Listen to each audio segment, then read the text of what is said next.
সাজানো, সবুজ দিয়ে ঘেরা, মানুষের দিকটা আকৃষ্ট হবে দুনিয়ার দিকে, মানুষ দুনিয়ার দিকে আকৃষ্ট হয়ে যাবে। আর এই দুনিয়ার মধ্যে আল্লাহ তাআলা তোমাদেরকে খলিফা বানিয়ে দিয়েছেন, অর্থাৎ সারা দুনিয়ার মালিক আল্লাহ পাক। আল্লাহ তাআলা জমিন সৃষ্টি করেছেন, আল্লাহ তাআলা আসমান সৃষ্টি করেছেন, আর এই জমিনের খলিফা মানুষকে বানিয়ে দিয়েছেন যে তোমরা এই দুনিয়াতে বসবাস করবে, এই দুনিয়া তোমরা চালাবে, এই দুনিয়া তোমরা সমস্ত কিছু ভোগ করবে। আল্লাহ তাআলা তোমাদেরকে প্রতিনিধি বানিয়ে দিয়েছেন দুনিয়ার মধ্যে।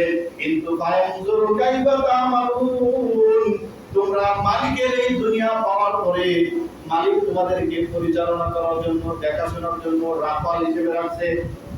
মালিক যেরকম চাকর রাখে তার জায়গা জমি দেখার জন্য, গরু ছাগল দেখার জন্য, তার অর্থ সম্পদ পাহারা দেওয়ার জন্য যেরকম চাকর রাখে, কিন্তু চাকর কি করে ওই মালিকের জিনিসপত্রগুলো পাহারা দেয়। আর মালিকও চেক করে যে দেখি ঠিক মতো পাহারা দিচ্ছে কিনা, কোনো কিছু চুরি করে কিনা, কোনো কিছুর মধ্যে খেয়াল করে কিনা। এরা মালিক যেরকম চেক করে ঠিক তেমনি ভাবে দুনিয়াতে আল্লাহ তাআলা তোমাদেরকে খলিফা বানিয়ে দিয়েছেন দুনিয়াতে চলার জন্য, দুনিয়াতে বিচরণ করার জন্য। আর আল্লাহ তাআলা যেগুলো তোমাদেরকে আমানত রাখছেন, এই আমানতগুলো তোমরা ঠিকমতো ব্যবহার করো কিনা, সঠিক জায়গায় তোমরা ব্যবহার করো কিনা। তোমাদেরকে যে সম্পদ দেওয়া হয়েছে সম্পদের প্রকৃত মালিক তুমি না, তোমাকে যে জায়গার মালিক বানানো হয়েছে প্রকৃত মালিক এই জায়গার তুমি না, সমস্ত জমিনের মালিক কে জোরে বলে। আবু সামাদ ইবনে যায়েদ রাদিয়াল্লাহু তাআলা আনহু قال رسول الله صلى الله عليه وسلم ما تركت بعدي فتنة أضر على الرجال من النساء متفق عليه। বুখারী শরীফ এবং মুসলিম শরীফ উভয় কিতাবের মধ্যে এই হাদিসটি বর্ণনা করা হয়েছে। হযরত উসামা ইবনে যায়েদ রাদিয়াল্লাহু তাআলা আনহু বর্ণনা করেন, নবী আলাইহিস সালাম ইরশাদ করেছেন, মা তারাকতু বাদি ফিতনাতান, আমার পরে আমি সবচেয়ে বড় ফিতনা রেখে যাচ্ছি, আযারু আলাল রিজাল, পুরুষের জন্য মিনান নিসা, পুরুষের জন্য সবচেয়ে বড় ফিতনা হলো মহিলা। এর চেয়ে বড় ফিতনা আর পুরুষের জন্য এই মহিলাদের জন্য, মেয়েদের জন্য একটা পুরুষ ধ্বংস হয়ে যাবে। কিছু যদি নাও হয় তাও দুনিয়ার দিকে নিয়ে যাওয়ার জন্য একটা মহিলা ব্যাখ্যা করে করতেছি। আরেকটি হাদিস আপনাদেরকে শোনাই। عن ابي سعيد الخدري رضي الله تعالى عنه قال قال رسول الله صلى الله عليه وسلم الدنيا حلوة خضرة وإن الله مستخلفكم। নবী আলাইহিস সালাম বলতেছেন দুনিয়াটা হলো সবুজ শ্যামল, মিষ্টি সবুজ শ্যামল, وإن الله مستخلفكم, আর আল্লাহ পাক রব্বুল আলামিন তোমাদেরকে এই দুনিয়ার খলিফা বানিয়ে দিয়েছেন, প্রতিনিধি করার জন্য বানিয়ে দিয়েছেন। ফায়ানজুরু কাইফা তা'মালুন, অতঃপর আল্লাহ পাক রব্বুল আলামিন দেখেন তোমরা কিভাবে চলো, তোমাদেরকে যে দায়িত্ব দেওয়া হয়েছে এই দায়িত্ব তোমরা কতটুকু পালন করো। ফাত্তাকুদ দুনিয়া ওয়াত্তাকুন নিসা, সুতরাং তোমরা দুনিয়ার মহত্বর থেকে বাঁচো, ওয়াত্তাকুন নিসা, মহিলাদের ফিতনা থেকে বাঁচো। ফাইন্না আউওয়ালা ফিতনাতাল বনি ইসরাঈল কানাত ফিন নিসা, কেননা বনি ইসরাঈলের মধ্যে সর্বপ্রথম ফিতনা ছিল মহিলাদের পক্ষে থেকে ফিতনা। বলে বলেন নাউযুবিল্লাহ। নবী আলাইহিস সালাম বলেছেন আদ-দুনিয়া হুলওয়াতুল খাদিরা, এই দুনিয়াটা হইল মিষ্টি সবুজ শ্যামল, অর্থাৎ মিষ্টি বস্তু যেরকম মিষ্টি দ্রব্য যেরকম প্রতিটি মানুষের অন্তরের পছন্দের একটা জিনিস। মিষ্টি দেখলে সবাই ভালো লাগে, মিষ্টি খাইতে সবাই ভালো লাগে, অন্তরটা শীতল হয়ে যায়। আর ঠিক তেমনি ভাবে সবুজ শ্যামল সবুজ প্রকৃতি দেখলেও মানুষের চক্ষু শীতল হয়ে যায়। বলেন ঠিক কিনা? এই জন্য দুনিয়াটাকে মিষ্টির সাথে এবং সবুজ শ্যামলের সাথে তুলনা করা হয়েছে। এই দুনিয়াটা এরকম মিষ্টি দিয়ে সাজানো, সবুজ দিয়ে ঘেরা, মানুষের দিকটা আকৃষ্ট হবে দুনিয়ার দিকে, মানুষ দুনিয়ার দিকে আকৃষ্ট হয়ে যাবে। আর এই দুনিয়ার মধ্যে আল্লাহ তাআলা তোমাদেরকে খলিফা বানিয়ে দিয়েছেন, অর্থাৎ সারা দুনিয়ার মালিক আল্লাহ পাক। আল্লাহ তাআলা জমিন সৃষ্টি করেছেন, আল্লাহ তাআলা আসমান সৃষ্টি করেছেন, আর এই জমিনের খলিফা মানুষকে বানিয়ে দিয়েছেন যে তোমরা এই দুনিয়াতে বসবাস করবে, এই দুনিয়া তোমরা চালাবে, এই দুনিয়া তোমরা সমস্ত কিছু ভোগ করবে। আল্লাহ তাআলা তোমাদেরকে প্রতিনিধি বানিয়ে দিয়েছেন দুনিয়ার মধ্যে।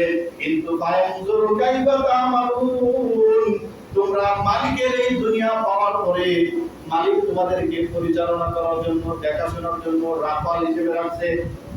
মালিক যেরকম চাকর রাখে তার জায়গা জমি দেখার জন্য, গরু ছাগল দেখার জন্য, তার অল্প সম্পদ পাহারা দেওয়ার জন্য যেরকম চাকর রাখে, কিন্তু চাকর কি করে ওই মালিকের জিনিসপত্রগুলো পাহারা দেয়। আর মালিকও চেক করে যে দেখি ঠিক মতো পাহারা দিচ্ছে কিনা, কোনো কিছু চুরি করে কিনা, কোনো কিছুর মধ্যে খেয়াল করে কিনা।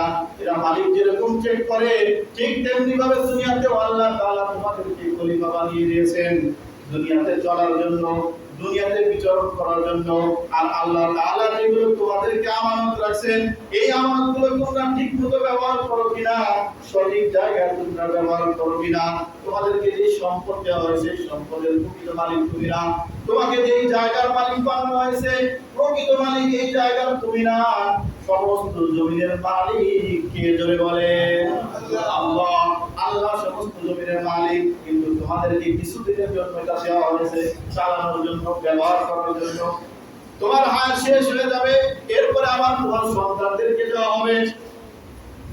মুস্তাখলিফাতের দুইটা ব্যাখ্যা। একটা হলো আল্লাহ তাআলা তোমাদেরকে দুনিয়ার বুকে খলিফা বানাইছেন, দুনিয়ার ধন সম্পদ আল্লাহ তাআলা মালিক, আর তোমরা হলে তার দেখাশোনার জন্য প্রতিনিধি। আরেকটা ব্যাখ্যা হইল যে এই জায়গা জমির মালিক তোমাদের পূর্বপুরুষ ছিল, তোমাদের বাপ দাদা ছিল, তাদের প্রতিনিধি তোমাদেরকে বানানো হয়েছে। আজকে তারা দুনিয়া ছেড়ে কবরে চলে গেছে, তোমরা এখন জীবিত আছো, তোমাদের বাপ দাদার সম্পত্তি তোমাদের হাতে আছে, টাকা পয়সা তোমাদের হাতে আছে।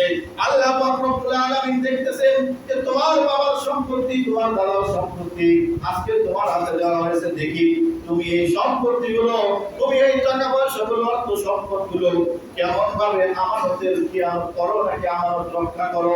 যে হক হুকুক ছিল, এই জায়গার উপরে যে হক ছিল, এই অর্থের উপরে যে হক ছিল, সবগুলো ঠিকমতো আদায় করতেছো কিনা, এটা আল্লাহ পাক রব্বুল আলামিন দেখতেছে। জোরে বলেন সুবহানাল্লাহ। মুস্তাখলিফাতুন, তোমাদেরকে খলিফা বানানো হয়েছে। আবার তোমরা যখন দুনিয়া থেকে চলে যাবে, অটোমেটিক তোমাদের সম্পদগুলো তোমাদের সন্তানদের কাছে চলে যাবে। কি বলেন? এটাই তো হচ্ছে, এটাই তো নিয়ম দুনিয়া। শুনে রাখো, দুনিয়াটা চিরস্থায়ী না। আর দুনিয়া মুতাগায়্যিরুন ওয়া কুল্লু মুতাগায়্যিরুন হাদিসুন, দুনিয়া হাদিসুন। আর দুনিয়া মুতাগায়্যিরুন, দুনিয়াটা পরিবর্তনশীল। দুনিয়া এক এক সময় এক এক রকম হচ্ছে, এক রকম থাকতেছে না। আর প্রত্যেকটা পরিবর্তনশীল, যেটা পরিবর্তন হয়, যেটা নড়াচড়া করে বা যারা পরিবর্তন করে, ওইটা ধ্বংসশীল, ওটা চিরস্থায়ী না, ওটা চিরদিন থাকবেও না। সুতরাং দুনিয়াটাও ধ্বংসশীল। দুনিয়াটা চিরস্থায়ী নাকি অস্থায়ী? কি বলেন? যতই হাজার হাজার বছর খান, তারপরে তো অস্থায়ী, এটা তো ধ্বংস হয়ে যাবে। তো বলতেছে যে তোমাদেরকে তো কিছুদিনের জন্য খলিফা বানানো হয়েছে, তোমাদের সম্পদের পাহারাদারি করার জন্য, তোমাদের সম্পদের পাহারাদারি করার জন্য। আর তোমরা এই সম্পদটা পাহারাদারি ঠিকমতো করতেছো নাকি চুরি করে খাচ্ছো, অবাধে ব্যবহার করতেছো, নষ্ট করতেছো, এইটা আল্লাহ তাআলা দেখতেছেন। এখন তুমি মালিক, তোমার হাতে আসছে, তোমার অনেকগুলো আমানত তোমার হাতে জমা হয়েছে, অনেকের হক এখন এটার মধ্যে আছে। এই হকগুলো ঠিকমতো আদায় করতেছো কিনা। তুমি বড় ভাই হয়েছো, তোমার ছোট ভাইয়ের হক আছে। তুমি বাবা হয়েছো, তোমার সন্তানদের হক আছে। তুমি সন্তান হয়েছো, পিতা মাতার হক আছে। এরকম সবার হক আছে। এই হকগুলো ঠিকমতো আদায় হচ্ছে কিনা, সম্পদগুলো সঠিক জায়গায় সঠিক মতো যাচ্ছে কিনা, দিচ্ছে কিনা, এইটা আল্লাহ তাআলা তোমার হাতে ছেড়ে দিয়ে আল্লাহ তাআলা আসমান থেকে দেখতেছেন যে দেখে আমার বান্দা কি করে। এটাই হলো তার ব্যাখ্যা। ফাত্তাকুদ দুনিয়া, সুতরাং তোমরা জেনে রাখো, আল্লাহ নবী বলতেছেন ফাত্তাকুদ দুনিয়া, এই দুনিয়ার মহব্বত দিলের মধ্যে ঢোকায়ো না। কারণ এটার প্রকৃত মালিক তো তুমি না। তোমাকে কিছুদিনের জন্য নাড়াচাড়া করার সুযোগ দেওয়া হয়েছে, কিছুদিনের জন্য দেখভালের দায়িত্ব দেওয়া হয়েছে, কিন্তু এইটার মহব্বত যদি তোমার দিলের মধ্যে বসাও, তাহলে তুমি ধ্বংস হয়ে যাবে। দুনিয়া যেরকম ধ্বংসশীল, তুমিও এরকম ধ্বংস হবে। তোমার দিলের মধ্যে থাকবে আল্লাহ, আল্লাহর তাকওয়া, আল্লাহর ভয়, পরকালের ভয় তোমার দিলে থাকবে। আর দুনিয়াটা চলার জন্য একটা উসিলা মাত্র। কিন্তু এটাকেই যদি যদি তুমি প্রকৃত জিনিস মনে করো যে না এটাই আসল, এটাই থাকবে, এটাকেই তুমি অন্তরে জায়গা দাও, তাহলে দুনিয়া যেরকম ধ্বংস হবে তুমিও এরকম ধ্বংস হবে। ফাত্তাকুদ দুনিয়া ফাত্তাকুন নিসা। আর দ্বিতীয় নাম্বার আরেকটা ধ্বংসশীল জিনিস দুনিয়াতে আছে, ফিতনাবাজ, সেটা হলো মহিলা। এই মহিলা সবচেয়ে বড় ফিতনা। নবী আলাইহিস সালাম হাদিসের শেষে বলতেছেন, ইন্না আউওয়ালা ফিতনাতা বনি ইসরাঈল, যে নিশ্চয়ই বনি ইসরাঈলদের সর্বপ্রথম ফিতনা ছিল এই নারী, নারী জাতি। আর বনি ইসরাঈলদের ফিতনা থেকে আল্লাহ হযরত আদম আলাইহিস সালামকে জান্নাত থেকে বের করে এনেছেন। কি বলেন? জান্নাত দিয়েছে জান্নাত সবাই। আদম আলাইহিস সালামকে কি বলছিলেন যে লা তাকরাবা হাযিহি শাজারা, এই গাছের কাছেও যাও না। আল্লাহ হুকুম দিলেন সব কিছু করো, সব কিছু খাও, কিন্তু একটা মাত্র গাছ, এই গাছের ফল খাও না, এই গাছের কাছে যাও। কিন্তু হাওয়া আলাইহিস সালামকে শয়তান করা হয়েছে তার শক্তি দিয়া যে তোমরা যদি জান্নাতে দীর্ঘদিন থাকতে চাও তাহলে ওই গাছের ফলটা খাও। শয়তান এসে বসে নিয়েছে, মা আলাইহিস সালাম বলে গেছে, যার কারণে বাবা আদম আলাইহিস সালামকে বুঝায় আসলে গাছের ফল সাথে সাথে জান্নাত থেকে দুনিয়াতে নামা দিয়েছে। তো প্রথম ফিতনা কোথা থেকে শুরু হয়েছে? জায়গা থেকে শুরু হয়েছে। তো নবী আলাইহিস সালাম হাদিসের মধ্যে বলতেছেন, ইন্না আউওয়ালা ফিতনাতা বনি ইসরাঈল, বনি ইসরাঈলদের প্রথম ফিতনা ছিল মহিলা। সুতরাং তোমরা এই মহিলাদের ফিতনা থেকে বাঁচো। আর মহিলাদের ফিতনা থেকে বাঁচার জন্য যুবকদের জন্য যাদের বয়স হয়ে গেছে, বাঁচার এক নাম্বার পথ হলো বিবাহ। ঠিক কি না? এই বিবাহ ছাড়া তাদের ফিতনা থেকে বাঁচা যাবে? এই জন্য তো বিয়ের এত আলোচনা করলাম। এর মধ্যে না করলে খারাপও আছে, বড় বড় ফিতনা এটার কারণে সংঘটিত হয়। তো ওই ফিতনাটা কি ছিল? হাদিসের মধ্যে দুইটা একটা আছে, যেটা আজকে সময় শেষ, এজন্য এগুলো নিয়ে আলোচনা করতে ছোট একটা সেটা হলো বনি ইসরাঈলদের মধ্যে সবচেয়ে প্রথম ফিতনা ছিল মহিলাদের থেকে। হযরত মূসা আলাইহিস সালামের জামানায় এক চাচাতো বোনকে বিয়ে করার জন্য প্রস্তাব দিয়েছে বাদীরা। চাচার কাছে প্রস্তাব দিয়েছে যে চাচা আপনার মেয়েকে আমি বিয়ে করতে চাই। চাচা অনেক ধনী মানুষ ছিল। চাচা বলছে না, তোর সাথে আমার মেয়েকে বিয়ে দিব।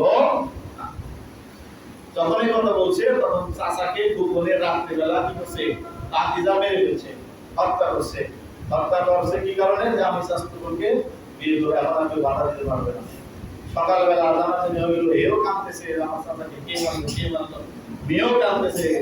এক পর্যায়ে হযরত মূসা আলাইহিস সালামের কাছে গেলেন।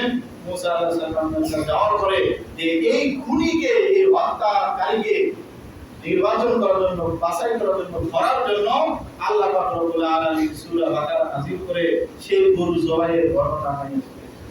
মূসা আলাইহিস সালাম বললেন, যাও একটা গরু জবাই করো। কি বলেন? ঘটনা আপনারা শুনছেন? জি, আলোচনা হয়েছে না? এই তো সূরা বাকারা এখনো শেষ করতে পারি নাই।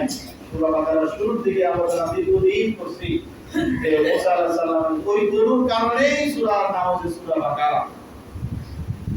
তো মূসা আলাইহিস সালাম যখন বললেন গরু জবাই করো, ইহুদিরা আবার প্রশ্ন করলো,